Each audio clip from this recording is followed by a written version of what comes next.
The June sun hammered down on Riverside Country Club, turning the Olympic-sized pool into a sheet of liquid turquoise. It was 2:47 p.m. on a Saturday, the kind of afternoon that made time feel like it moved differently, slower, thicker, more forgiving. Marcus Webb stood at the edge of the deep end, his reflection staring back at him from the rippling surface. At 16, he had the kind of face that still held traces of childhood softness, but his eyes had learned to calculate. He'd spent the last 3 weeks calculating this exact moment.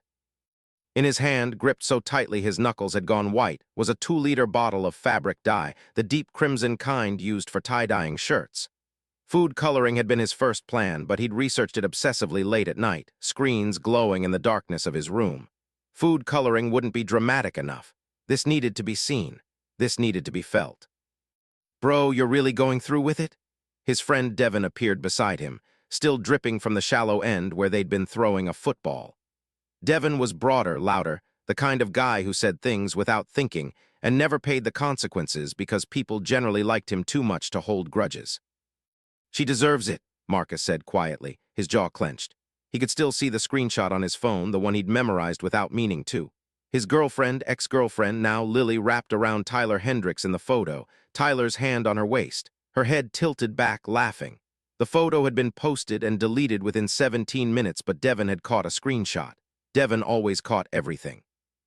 That photo had been taken exactly 3 weeks ago. "It's just a prank," Devin said, but there was uncertainty in his voice. "Right, just a prank." Marcus didn't answer. He watched the other swimmers in the pool, families with their kids, couples holding hands in the shallow end, the lifeguards barely paying attention. His eyes scanned across the tanned shoulders of the club members, the retirees doing their laps, the mothers watching their children from the lounge chairs. And then he saw her. Corinne Pritchard emerged from the pool house like she always did on Saturday afternoons. She was in her late 40s, with blonde hair that looked perpetually freshly blown out, and she wore her country club membership like a crown.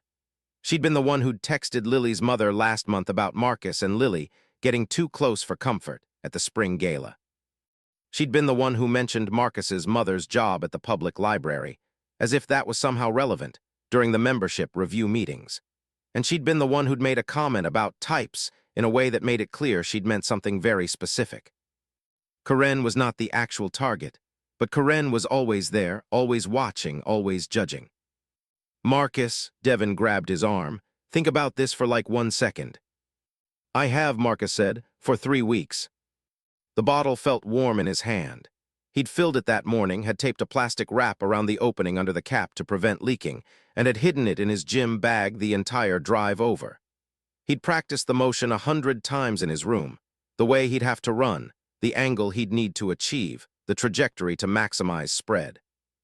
He'd wanted it to look accidental. That had been part of the original plan. But as he stood there, watching Corinne set down her designer pool bag and slide her sunglasses onto the top of her head, something shifted inside him. The anger which had burned hot and bright 3 weeks ago had cooled into something else entirely. Something colder, sharper, more intentional. "You know what?" Marcus said, moving toward the pool stairs. "Forget accidental." What happened next would later be described in different ways by different witnesses, though every account agreed on one thing: it happened very fast. Marcus moved with purpose. He wasn't running. He was walking, deliberately, his flip-flops making soft slaps against the concrete. He was very aware of people turning to look at him. He was very aware of the moment someone would realize something was about to happen. He was very aware that he could still stop. He didn't stop. The bottle twisted open in his hand as he approached the edge of the pool closest to Corinne. The red dye came out thick and vivid, like opening a wound, and it spread through the water with a kind of terrible beauty. The red bloomed outward in fingers of crimson, tendrils of color that split and multiplied. And then Corinne screamed. It wasn't a scream of surprise. It was a scream of pure, primal terror. "Chemical attack," she shrieked, her voice cutting through the afternoon like a siren. "Oh my God, chemical attack." The reaction was instantaneous. Chaos erupted across the pool deck. Mothers grabbed their children and rushed out of the water. A man knocked over his drink in his hurry to climb the ladder. The lifeguards, suddenly jolted from their daze, blew their whistles. Someone screamed. Someone else started running. Corinne was still screaming. "Get the kids out, get them out!" She was shouting, her face gone ashen white. She was backing away from the water, her hands shaking visibly. "It's poison! Oh my God, we need to call 911. Devon had vanished. Marcus realized dimly that his friend had the presence of mind to disappear into the crowd. But Marcus stood frozen, the empty bottle still in his hand, watching the pool dye spread like blood in water, watching Karen's face cycle through terror and fury as the truth began to sink in. The lifeguards were already moving toward them. People were running toward the parking lot. A woman was crying, holding a soaked child against her chest. And then Marcus's eyes met Karen's eyes. He saw the moment she recognized him. He saw the moment she understood. He saw rage crystallize in her expression, replacing the fear, and he saw something else too, something that would haunt him much more than any consequence could. He saw that she was genuinely hurt, not physically hurt, emotionally wounded by the betrayal of what she'd thought was a safe space. "Marcuswebb," she shrieked. "You little bastard." The pool guard reached them both at the same time. His name tag read Derek, and he looked like he was about 20, with the kind of practiced customer service expression that was rapidly breaking down into genuine concern. "What happened? What is this?" he demanded, looking from the spreading red dye to Marcus to the bottle in his hand. "It's just dye," Marcus said quietly. "It's just fabric dye, it's not." "You could have killed someone?" Karen was screaming now, her perfectly composed country club exterior completely shattered. "You could have given someone a heart attack. What is wrong with you?" More people were running now. The pool was being evacuated. Families were gathering their belongings and heading toward the exits. A woman was on her phone, and Marcus could hear the words chemical exposure and ambulance being spoken. The guard was already radioing something, his voice urgent and professional. Marcus felt the bottle being taken from his hand, felt a hand on his shoulder, felt the day crystallizing into a series of moments he couldn't undo. "We need to sit you down," the guard was saying. "We need to call the police."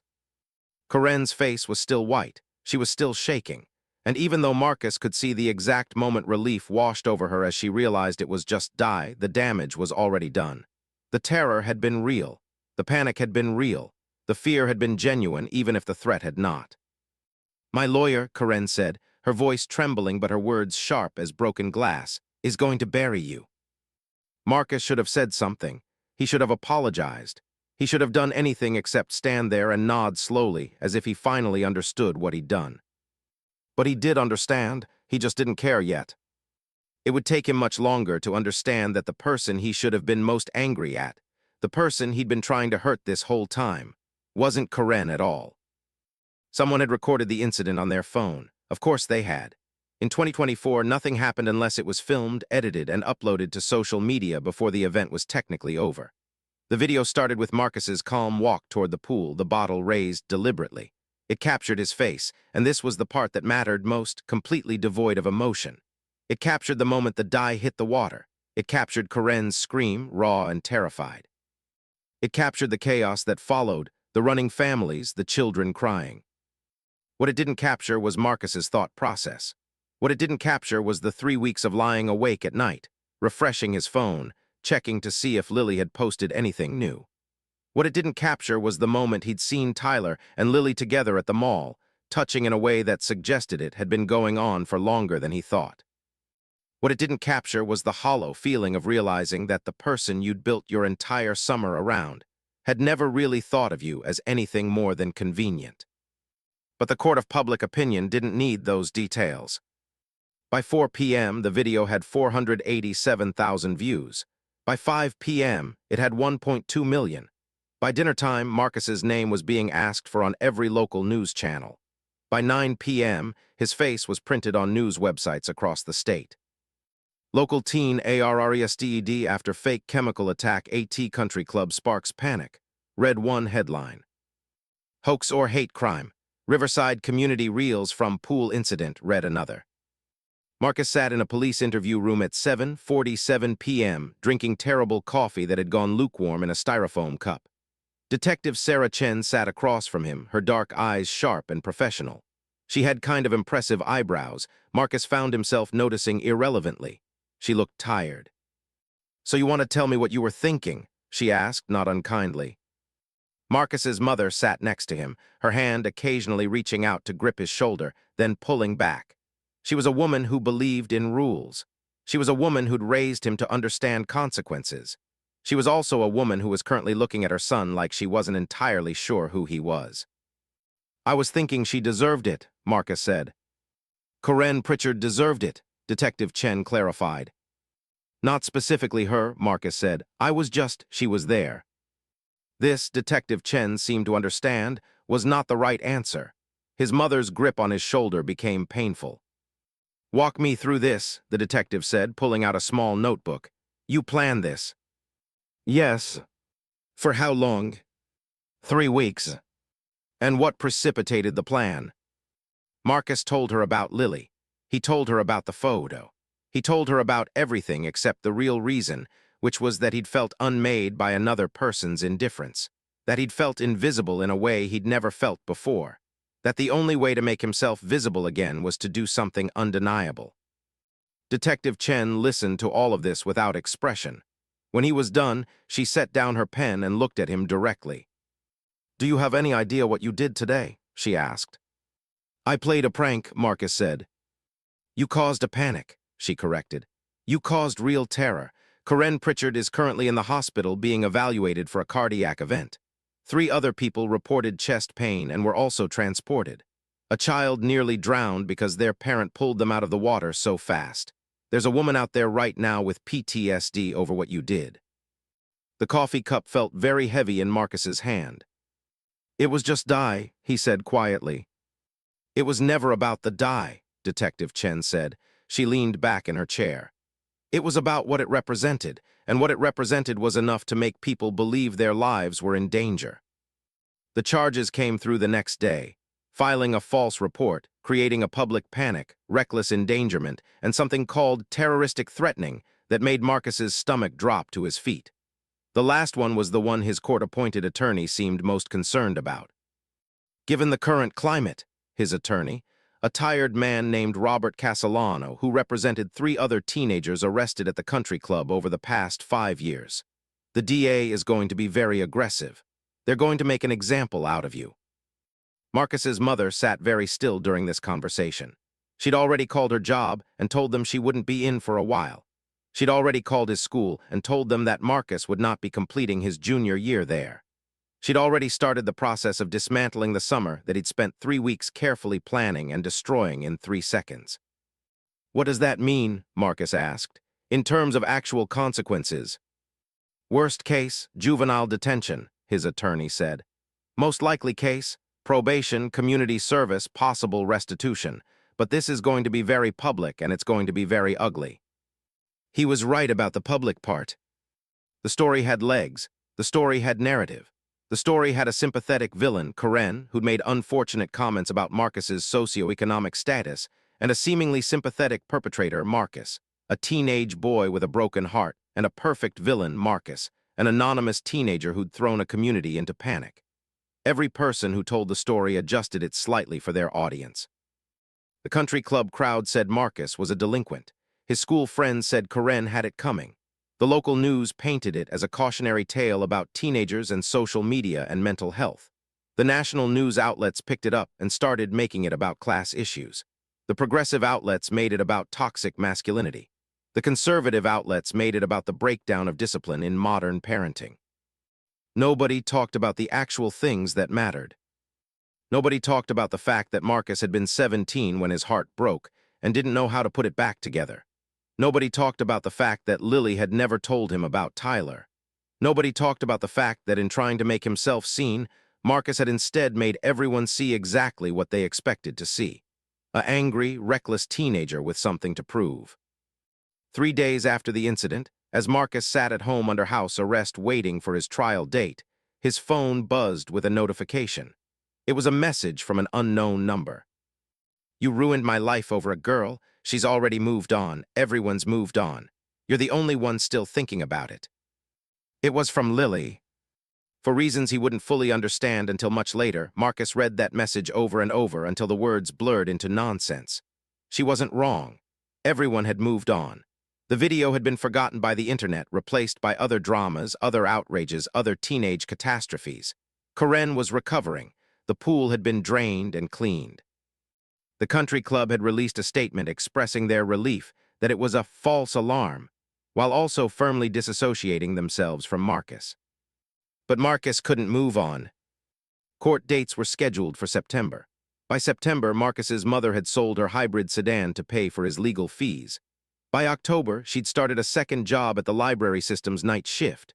By November, Marcus's last grandparent, his father's mother, had stopped calling, and when his mother called her, she claimed the line was bad and she'd have to call back. She never called back. The worst part wasn't the legal consequences, though those were significant. The worst part wasn't the social media hate, though his classmates had made sure he understood the depths of their disappointment. The worst part wasn't even seeing the photographs of Corinne at some charity benefit 2 months after the incident, smiling like nothing had happened, like she hadn't spent a week having doctor's appointments and medication adjustments. The worst part was his mother's face. "I don't understand," she said to him one evening in October, sitting at their kitchen table with bills spread out in front of her. "I don't understand how I raised you and you thought this was acceptable." "I was upset," Marcus said. It was a refrain he'd become tired of saying.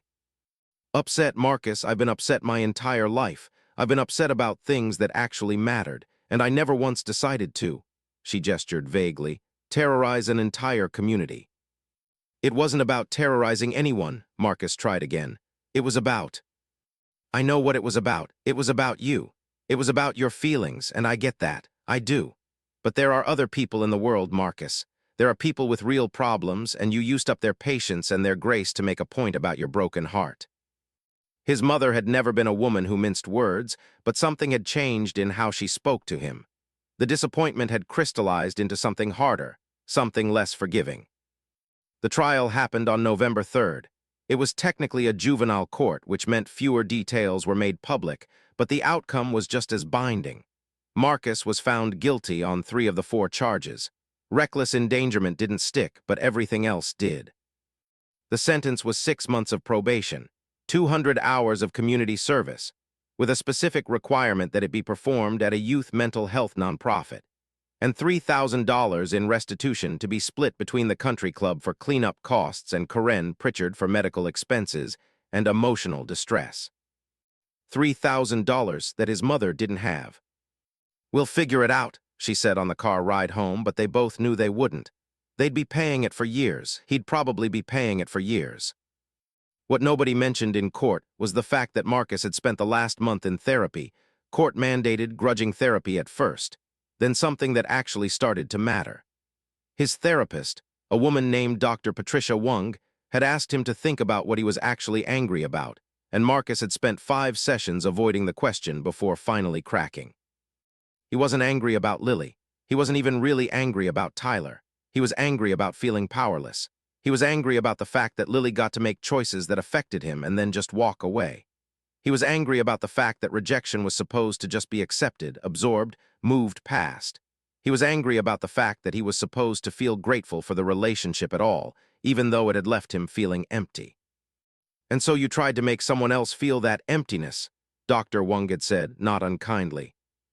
"No," Marcus had said immediately, then after a pause, "Yes, maybe. The thing about rage," she'd continued, "is that it's really easy to aim it at the wrong target. You were aiming it at a woman who probably said one mean thing about your mom and made you feel less than, and you were justified in being angry about that. But the energy you should have been using to process your relationship and your rejection and your powerlessness, you spent that energy planning revenge instead."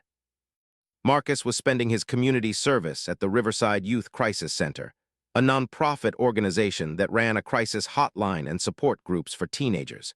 He started on a Monday in early November, and the irony of the assignment wasn't lost on him. His supervisor was a woman named Maria, who was probably in her early 30s and carried herself with the kind of calm that suggested she'd seen just about everything. "So you're Marcus Webb," she said on his first day, looking at him over the top of her glasses. "Yeah," he said. "I read about you," she said. "Everyone did." "I know. Do you know what I thought when I read about it?" She set down her papers and gave him her full attention. "I thought, here's a kid who was having a bad time and didn't know what to do with his feelings, so he made it someone else's problem." That's fair, Marcus said. I didn't think, here's a bad kid. I thought, here's a kid who made a bad choice. And I think, she paused, studying him, I think that actually makes this assignment appropriate, because part of what you're going to do here is listen to other teenagers who are having bad times and making bad choices, and you're going to help them figure out how to make better ones. How does that help with my restitution? Marcus asked. It doesn't, she said. That's just community service. But this, she gestured at the crisis center around them, this is about understanding why this place matters.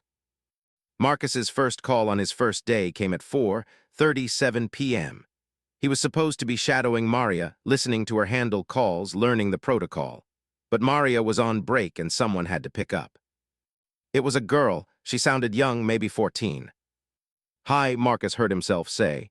This is the Riverside Youth Crisis Center. What's your name? There was a long pause. I'm thinking about killing myself, she said.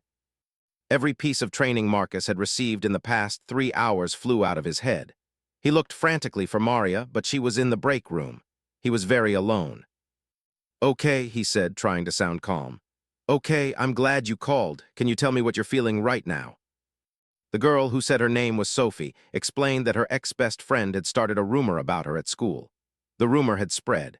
People were saying cruel things. She tried to explain what actually happened, but nobody was listening. Everyone had just decided who she was and what she'd done, and now she had no friends and no way to fix it. I've been thinking about it for like a week, Sophie said, and her voice was so small and scared. I don't want to do it, but I don't want to keep feeling like this. I understand, Marcus said, and he did. He understood that desire to just stop existing in the world where people had already made up their minds about you. I understand that feeling, and I'm really glad you called instead of doing anything. That was the right choice. Maria reappeared, and Marcus gestured wildly at her. She came over immediately and took the call, but not before giving Marcus a nod of approval. He'd done something right somehow. After the call ended, after Sophie had agreed to call back the next day and see how she felt, Maria pulled up a chair next to Marcus. That was good, she said. You did good. I didn't do anything, Marcus said. I just talked to her. Exactly, Maria said. Sometimes that's all someone needs, someone to listen without judgment, someone to take them seriously.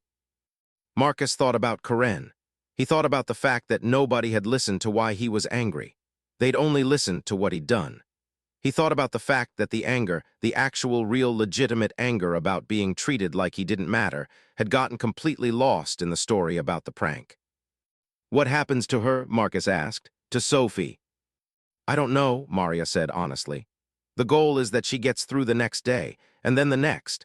And then maybe by next week she's thought of some way to handle the rumor or made new friends or decided it doesn't matter as much. Suicide prevention isn't about making everything perfect. It's about getting people to the next checkpoint, and then the next. Marcus worked at the crisis center for 4 hours every day for the next 6 months. He answered phones. He listened to stories that made his pool prank feel simultaneously worse and less significant. Worse because he'd been lucky enough to be operating from a place of merely having a broken heart. Less significant because there were people out there with genuinely serious problems. He listened to a girl whose father was abusing her. He listened to a boy who was being bullied so severely that he'd started cutting himself. He listened to a non-binary teenager whose parents had thrown them out of the house. He listened to people in genuine crisis, people for whom a broken heart would have seemed like a luxury problem. And gradually, something shifted in Marcus. He started to understand that rage, real rage, wasn't the same as being upset that your girlfriend cheated on you. Real rage was the result of feeling genuinely powerless, genuinely unsafe, genuinely unworthy. He'd been angry about feeling powerless over Lily's actions, but Karen hadn't have any power over him. He just needed someone to blame, and Karen had volunteered by being there. On his last day at the crisis center, Maria called him into her office. I called your probation officer, she said. You're done early. You finished your 200 hours about a week ago, but I didn't tell you because I wanted to see if you'd keep coming. Have I been? Marcus asked. Yes, you picked up 3 extra shifts last week when Kyle called in sick. You've been doing this job even though you didn't have to anymore. Marcus realized this was true. Somewhere between September and May, he'd stopped resenting the assignment and started actually caring about it. I wanted to see something, Maria continued. She pulled out a file. I wanted to see if you were the kind of person who could change, if getting caught, facing consequences, understanding what you'd done, if that was enough to actually shift something in you. And I think it was. She slid a piece of paper across the desk. It was a letter of recommendation. It said that Marcus Webb, despite his past mistakes, had demonstrated genuine growth, authentic compassion, and a commitment to helping others in crisis. It said that he was trustworthy and dedicated. It said that he had the potential to make a real difference. That's for your college applications, Maria said. I know you're still deciding on schools. I wanted you to know that I think you're going to be someone who matters, not because of what you did in June, but because of what you chose to do after. Marcus took the letter with shaking hands. Why are you doing this? He asked. After what I did. Because people deserve second chances, Maria said. Even people who do terrible things, especially people who are still learning. You're 17, Marcus. You did something that was genuinely wrong, but you're not trapped by it unless you decide to be. Corinne Pritchard saw Marcus at the grocery store on a Tuesday in June. It was exactly 1 year after the incident. Marcus was buying coffee and trying very hard not to make eye contact with anyone, a habit he'd developed and never quite broken. She was in the checkout line behind him. He recognized her before she recognized him, which gave him a moment to prepare his face into something neutral. But when she looked up, really looked up, studied his face, he saw her entire body go rigid. Marcus Webb, she said, and her voice was icy. Mrs. Pritchard, he said quietly. He didn't know what else to say. I've often wondered what happened to you, she said, and the other people in line were starting to look at them. Whether you learned anything from this whole disaster, or whether you just found some other community to terrorize. There was so much rage in her voice, and Marcus realized he'd never actually apologized to her. He'd apologized to the court. He'd apologized to his mother. He'd apologized to the country club, but he'd never looked Corinne in the eye and actually said he was sorry. I'm sorry, he said now. I know that's too late and I know it doesn't matter, but I need you to know that I'm sorry. I was having a terrible time and I was angry and I aimed it at you, which wasn't fair. You didn't deserve that. Corinne studied him for a long moment. A year ago, I would have told you that your apology means nothing, she said. I would have told you that I spent a week having panic attacks, that I had to go to therapy, that I couldn't go to the pool for months because I was terrified something would happen, that you ruined my summer. She paused. My therapist asked me what you wanted, if you wanted money or revenge or social damage to my reputation, and I realized that you didn't want anything except to be felt. You wanted someone to understand how hurt you were, and you chose to hurt me instead. I know, Marcus said. I'm really sorry. I know you are, she said, and something in her voice had shifted. The ice was still there, but underneath it was something else. Weariness, maybe, forgiveness, possibly, because I looked you up. I read about your community service work. I saw that you genuinely changed. She reached into her purse and pulled out a check. I didn't cash your restitution check, she said, handing it to him. You've paid enough. Your mother, more importantly, has paid enough. Marcus stared at the check in his hands. It was the full $1,500 that he'd been working toward. I can't take this, he said. You can, she said, and you will, and you're going to use it to help pay for college or to help your mother with her debt or whatever you need it for. And then you're going to keep doing what you're doing at that crisis center because clearly you're meant to do it. Because some people learn through consequence and some people learn through compassion. You, Marcus, are learning through both. She picked up her groceries. I'm not going to pretend that I forgive you, she said. What you did was wrong and it hurt people, including me. But I do believe that you understand that now, and I believe that you're going to spend the rest of your life trying to make up for it. That's enough for me. And then she was gone, moving toward the door, and Marcus was left holding a check for money he genuinely believed he'd have to earn back twice over. He realized in that moment that forgiveness wasn't about being absolved of what you'd done. It was about being acknowledged for who you were becoming. The fall semester of Marcus's senior year began with a different kind of weight than he expected. He'd anticipated ostracism. He'd prepared himself for the whispers, the way people would turn away when he walked past. He'd mentally rehearsed responses to the inevitable questions about whether he was actually dangerous or just stupid. What he hadn't anticipated was how little anyone seemed to care anymore. That was somehow worse. He'd been the story that had consumed the summer. He'd been the topic of dinner table conversations and news segments and Instagram think pieces. He'd been important enough to be hated, to be discussed, to matter. And now, in September, he was just a kid in the hallway wearing the same backpack he always wore, going to the same classes, sitting in the same cafeteria. Lily had transferred schools. She'd left Riverside High midway through summer, according to the rumor mill, because she couldn't handle the attention anymore. Marcus felt a small, shameful spark of satisfaction at that, followed immediately by guilt for feeling satisfaction. "You can't care about what she does anymore," Dr. Wang told him during one of his final therapy sessions before she released him from treatment. "You did your time, you made your amends, and now her life is her own." "She never apologized," Marcus said. "For any of it, she didn't owe you an apology," Dr. Wang said gently. "That's the thing you still haven't accepted. She didn't owe you an explanation or an apology or any form of acknowledgement of what you went through. That was hard and that hurt, but it wasn't an injustice. It was just life." His mother seemed to have aged years in the past 4 months. Her hair had more gray in it. There were new lines around her eyes, but there was also something else, a kind of relief, maybe, or forgiveness.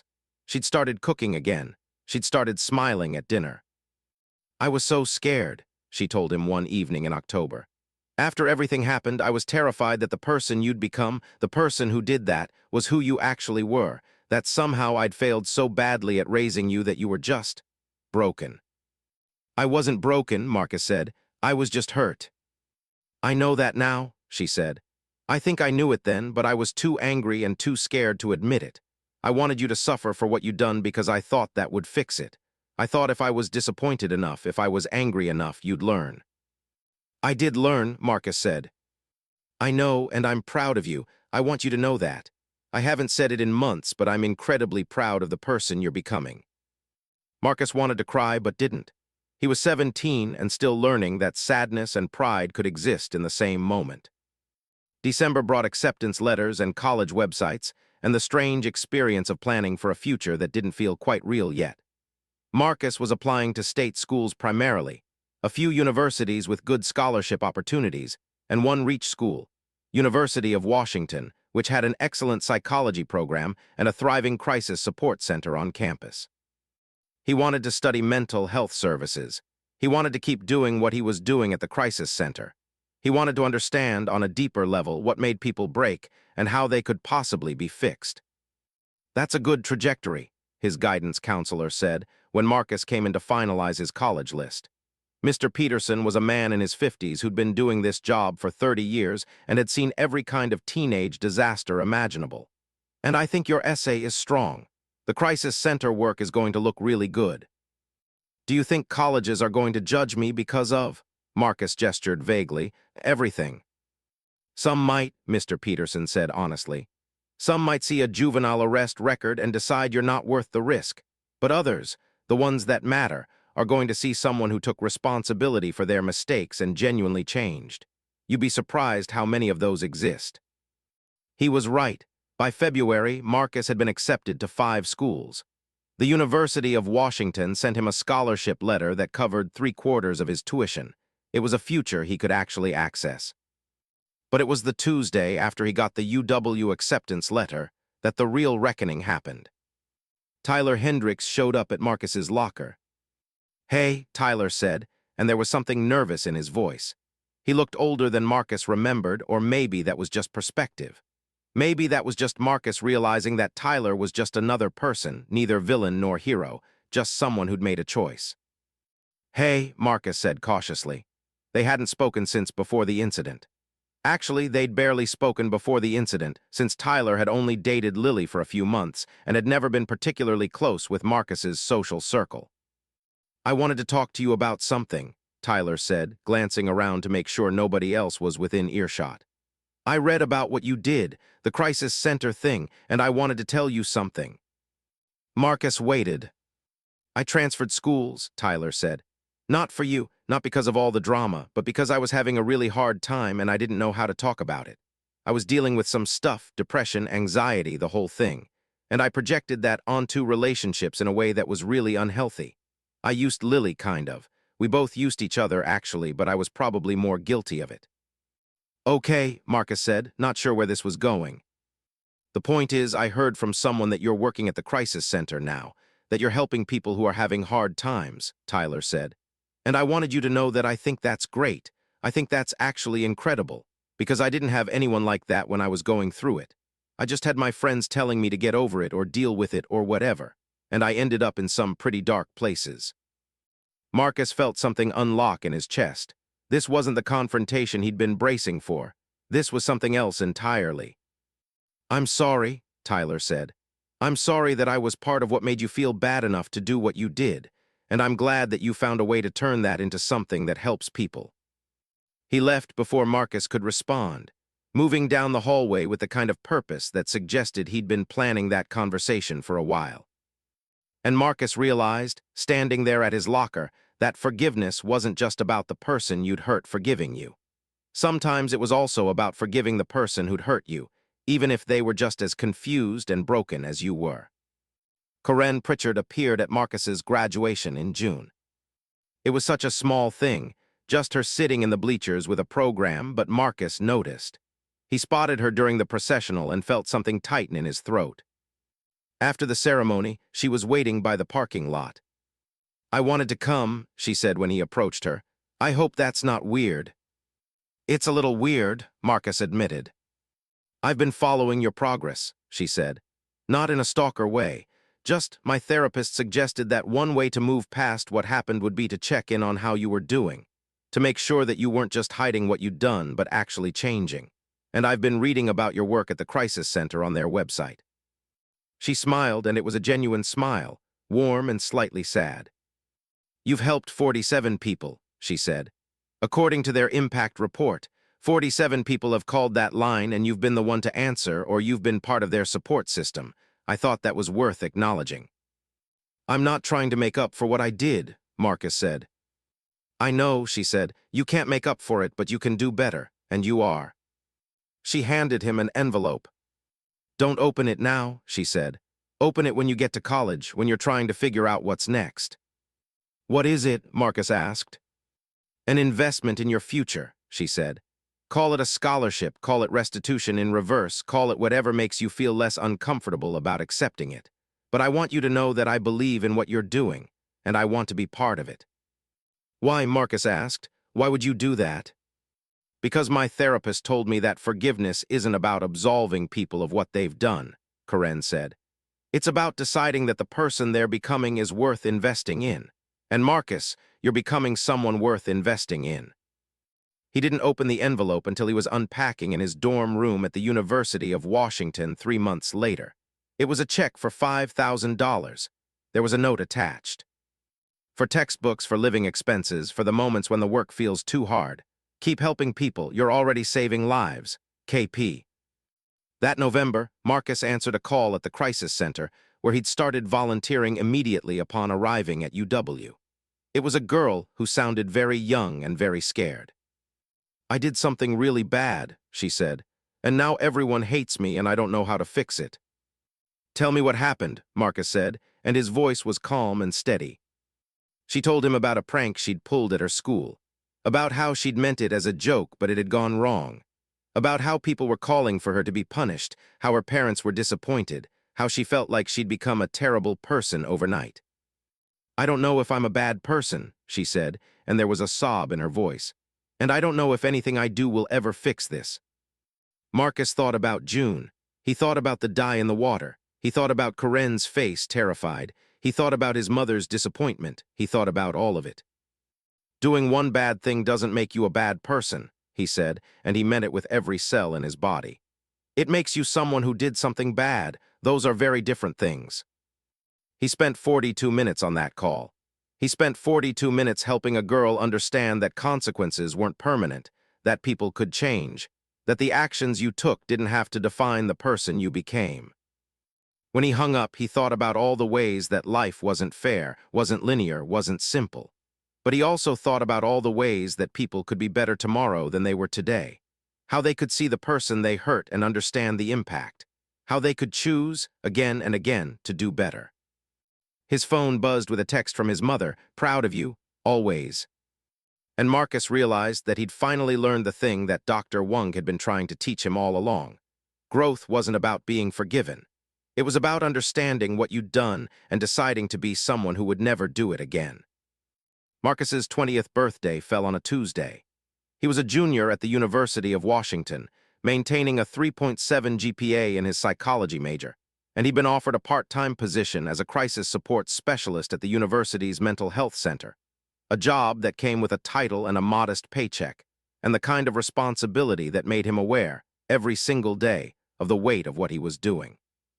He spent his birthday how he spent most evenings, answering phones, listening to people in crisis, trying to help them find their way through the darkness. There was a call at 8:47 p.m. from someone named James who was dealing with suicidal ideation. There was a call at 9:12 p.m. from someone named Priya who was struggling with an eating disorder. There was a call at 10:33 p.m. from someone named Alex who was being bullied and didn't know how to tell their parents. By the time Marcus finished his shift at midnight, he felt the particular kind of tired that came from caring about people he didn't know. His roommate Jordan had decorated their dorm room with streamers. There was a cake in the mini fridge, chocolate with raspberry filling, Marcus's favorite. There was a pile of cards on his desk, messages from his mother, from Maria at the crisis center, from Dr. Wung, from Professor Hernandez in his psychology department. And there was a card with no return address. Inside, in careful handwriting, was a message. Dear Marcus, I followed your journey since that day in June, 4 years ago. I've watched you turn what could have been a defining tragedy into a defining purpose. I've watched you grow into the kind of man I wish had existed when I was your age. Someone who understands that accountability and compassion can exist in the same moment. I'm writing this on the eve of your 20th birthday because I wanted you to know that you've made a significant impact on my life. Not because of the incident. I've worked through that, largely thanks to therapy and time, but because of what you did after. You showed me that people could change. That damage wasn't permanent. That regret could be transformed into something meaningful. I wanted you to know that I'm proud of you, and I want to continue being part of your journey if you'll have me. Happy birthday, Corinne Pritchard. It was Corinne who reached out to Marcus first, suggesting they meet for coffee. It was Corinne who told him about the scholarship fund she'd been quietly building. It was Corinne who introduced him to people in her network, therapists, social workers, nonprofit directors, all people who could help him understand the landscape of mental health services in ways his textbooks never could. And it was Corinne who, 2 years later at Marcus's college graduation, stood in the audience and watched him give a speech about redemption and accountability and the strange alchemy of turning tragedy into purpose. I hurt someone, Marcus said, standing at the podium in front of hundreds of people. 4 years ago, I hurt someone very badly, and I spent a long time thinking that hurt was the end of the story, that I was the villain and the person I hurt was the victim, and that was simply the truth of what happened. He paused, looking out at the crowd. He found Corinne in the audience. She was smiling. But I learned something unexpected, he continued. I learned that people are more complex than their worst moments. I learned that accountability and forgiveness can happen at the same time. I learned that the person who hurt you can also become the person who helps others. And I learned that our capacity to change is actually miraculous when you think about it. His mother was crying in the front row. His therapist, Dr. Wung, was giving him a thumbs up from her seat. Maria from the crisis center was watching him with an expression of profound satisfaction. To the person I hurt, Marcus said, looking directly at Corinne, I want to say publicly that I'm sorry, and I'm grateful.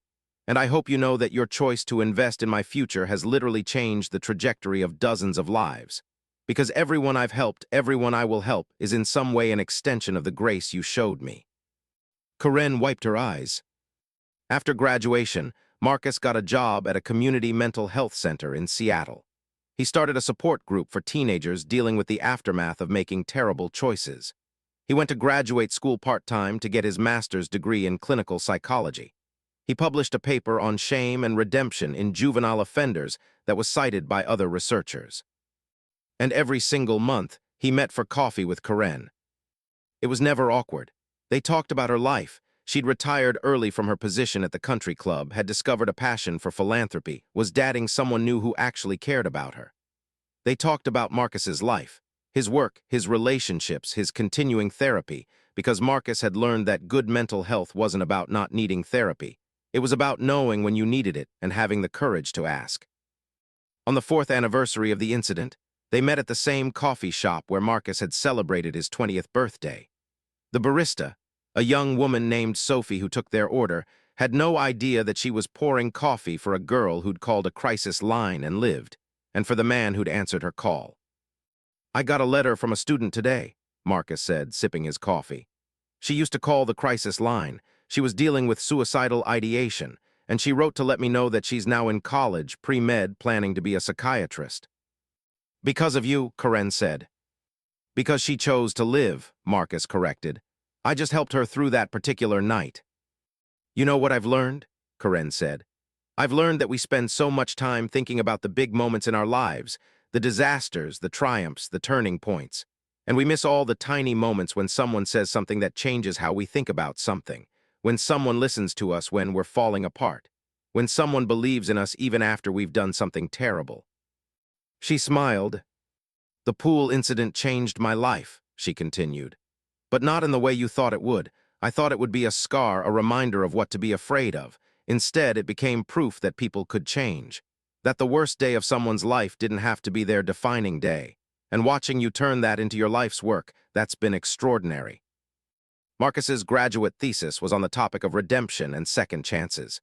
He interviewed former juvenile offenders, victims of crimes, and the people who'd been part of turning one tragedy into something meaningful. He interviewed Karen, with her permission, and she talked about the process of choosing forgiveness. He interviewed Maria, who talked about the moment she recognized genuine change in another human being. He interviewed Dr. Wung, who talked about the therapeutic process of moving past trauma. And he interviewed Lily. She agreed to a phone interview, which seemed to be all she was comfortable with. She was living in Portland now, working as a graphic designer, and she'd been following the trajectory of Marcus's life online. "I heard about what you're doing," she said over the phone. "And I wanted you to know that I'm sorry for everything I did, for the way I treated you, for not being honest with you when I should have been. I've spent a lot of time thinking about the fact that what I did led to you doing what you did, and I had to make peace with my part in the story." "You don't have to apologize," Marcus said. "You were just living your life. You didn't make me do anything." "No," she said, "but I was unkind when I could have been kind, and that matters." For the first time, Marcus felt like his anger at Lily, a anger that had faded over years but never entirely disappeared, actually release. Not because she'd apologized, but because she'd acknowledged the impact of her choices, even if those choices hadn't been intended to hurt him. "I'm glad you're doing well," he said, and he meant it. On June 15th, exactly 6 years after the pool incident, Marcus received an email from the Riverside Country Club. There was a banquet being held to recognize people in the community who'd made exceptional contributions to local nonprofits.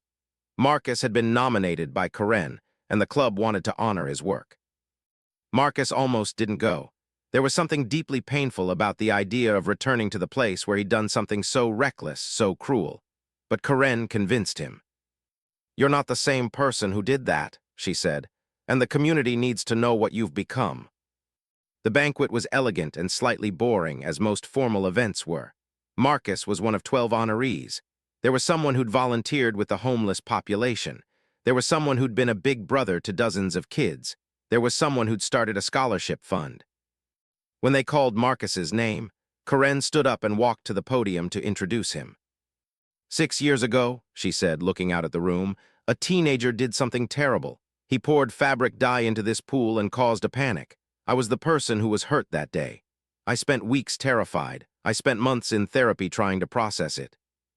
The room was silent. Some people were looking at Marcus. He felt heat rising in his face. "But over the course of the next 6 years, I watched that teenager choose something different," Karen continued. "I watched him take responsibility. I watched him do the work. And I watched him transform his biggest mistake into his life's purpose. Today, Marcus has helped over 300 people in crisis. He's prevented suicides. He's given people reasons to keep living. And he did that because he learned that the worst thing you do doesn't have to be the only thing you are." She smiled at Marcus. "So I'm here to honor the young man who hurt me and then spent years proving to the world, and to me, that people can change." Marcus, thank you for letting me be part of your journey. The irony wasn't lost on Marcus that the thing he'd done to try to make himself visible, to make himself matter, had only worked once he'd stopped trying. The pool prank had made him visible, but it had made him visible as a villain. It was the work that followed, the choices, the growth, the dedication to helping others, that had made him visible in a way that actually mattered. He thought about this a lot. He thought about it in his therapy sessions and at his support group meetings and on runs through Seattle when his mind was wandering and processing. He thought about the fact that we all did terrible things and that those things didn't have to be the entire story of who we were. 2 weeks after the banquet, Marcus received a letter from a young woman named Sophie. She was the same Sophie from his crisis line shifts 5 years ago, the girl who'd been dealing with suicidal ideation because of a rumor at her school. Marcus, I don't know if you'll remember me. I called the crisis line when I was 14. I was having suicidal thoughts. I called your center in the middle of the night and you answered the phone. I'm 20 now. I graduated high school. I'm in college studying psychology with the goal of becoming a trauma-informed therapist. And I wanted you to know that the reason I'm alive and the reason I'm doing this work is because you answered that phone. Because you treated me like my pain mattered. Because you helped me survive one more day. I read about you in the Riverside Times when they did that article about the banquet, and I realized that you were the person who answered my call, and I wanted to close the loop. I wanted you to know that what you do matters, that you matter. Thank you for living. Thank you for changing. Thank you for becoming someone who helps people like me. Gratefully, Sophie. Marcus read the letter 3 times. He kept it on his desk. He looked at it whenever the work felt too hard, whenever he was tired, whenever he needed to remember why he was doing any of this. The person he'd been 6 years ago would not have recognized the person he was now. And that was the point. That was always going to be the point. Redemption wasn't about being forgiven for what you'd done. It was about understanding the impact of your actions and choosing, deliberately and consistently, to be better. It was about Karen standing up at a banquet and saying, I was hurt, and this person made amends. It was about Sophie writing a letter and saying, I wanted to die, and this person gave me a reason to live. It was about all the tiny, invisible moments when Marcus listened to someone in pain and helped them find their way back to safety. It was about his mother's hand on his shoulder at graduation, squeezing gently, saying, I'm proud of you. It was about all of it. Marcus closed his laptop after finishing his shift at the mental health center. It was 11 p.m. on a Tuesday. There were people out there right now in crisis, in pain, needing someone to answer when they called. And tomorrow, Marcus would be there to answer them. He would listen. He would help. He would be part of their story in the way that someone had been part of his. The pool dye had long since faded, but the ripples, the actual meaningful ripples, they were still spreading. They would probably keep spreading for the rest of his life. And that was his redemption. Marcus Webb stood in front of a classroom full of graduate students, most of them younger than him, though not by much. He was 30 years old now. He had his PhD. He had a book deal for a memoir about accountability and redemption. He had a husband named Michael, and they were talking about adopting. He was teaching a seminar called Shame, Accountability and Transformation in Therapeutic Practice. The thing about shame, he was telling the class, is that it can do one of 2 things. It can calcify you. It can make you believe that the worst thing you did is the whole truth of who you are, or it can become the catalyst for change. A student raised her hand. Do you think people who feel no shame are worse than people who feel too much shame? She asked. Marcus smiled. This was a question he'd been asked 100 times. This was the question he'd spent a decade trying to answer. I think shame is a signal, he said. It's telling you that you violated your own values. And if you listen to that signal, if you actually examine what you did and why, you can transform that shame into something useful. But if you ignore it or rationalize it away, then yes, that's worse. That's how people become the kind of adults who never change, who never grow, who just keep hurting people. He turned on the projector. There was a photograph of the Riverside Country Club pool from a news article about the incident. The room went quiet. Most of the students in this class knew that Marcus had been the person in that viral video. Most of them had read about him online before they took his class. This was my worst moment, Marcus said. This was the moment that I thought defined me, A 17-year-old kid so angry about a broken heart that I poisoned a community's sense of safety, that I terrorized a woman who didn't deserve it, that I wasted everyone's time and energy on my pain. He clicked to the next slide. It was a photo from the banquet, Karen and Marcus standing together, smiling. This was my redemption, not because I was forgiven, though I was, but because I chose to use that moment as the catalyst to become someone different, to become someone who helps instead of hurts, to become someone who understands why they caused harm and dedicated their life to preventing it in others. He clicked again. There was a photo of Sophie, graduation photo, smiling brilliantly in her cap and gown. This is Sophie. She's now a licensed therapist. She works with trauma survivors, and she's alive because she called a crisis line one night when she was 14. The person who answered that call was me, but not because I was special. I was just there. I was just willing to listen, and that made all the difference. After class, one of the students, a quiet young woman named Cassandra, waited to talk to him. "I wanted to tell you something," she said. "I was in the crisis center when you were working there, 5 years ago when I was 17. I was one of the people who called." Marcus's attention sharpened. This happened occasionally. People who'd been part of his journey in ways he didn't immediately recognize. "I don't remember what I said to you," Cassandra continued. "I don't remember my own crisis that clearly, but I remember that someone answered the phone. I remember that someone cared enough to listen, and I wanted you to know that I'm here now because of that." "Thank you for telling me that," Marcus said, and he meant it with genuine depth. "I also wanted to tell you that I think what you did, the way you've turned your worst moment into your life's work, I think that's the most revolutionary thing a person can do," Cassandra said. "Because the world doesn't expect people to change. The world expects people to be defined by their worst moment, and you rejected that." After she left, Marcus sat in his office for a while. He thought about all the versions of himself: the angry 17-year-old, the terrified 18-year-old in court, the determined young man doing community service, the student discovering his purpose, the young therapist building his skills, the man building his career, the professor teaching the next generation. All of those were him. All of them had been necessary. He looked at his phone. There was a text from Karen: "Lunch tomorrow. I'm bringing Michael to meet you properly." He smiled. Karen had been delighted when he'd come out 5 years ago. She'd been even more delighted when he'd met Michael at graduate school and they'd fallen in love. There was a text from his mother: "Saw your new byline in the journal. So proud of you, baby." There was a text from Sophie: "Got the job. Starting at the trauma center next month. Thank you for everything." And there was a text from an unknown number: "My son called the crisis line last night and you answered. Thank you for saving his life." Marcus thought about the moment when he'd poured the dye into the pool. He thought about how that moment had felt like the end of his story. He thought about how it had actually been the beginning. He opened his laptop and started typing notes for his next book chapter. The title was going to be On Becoming: Growth as a Practice, Not a Destination.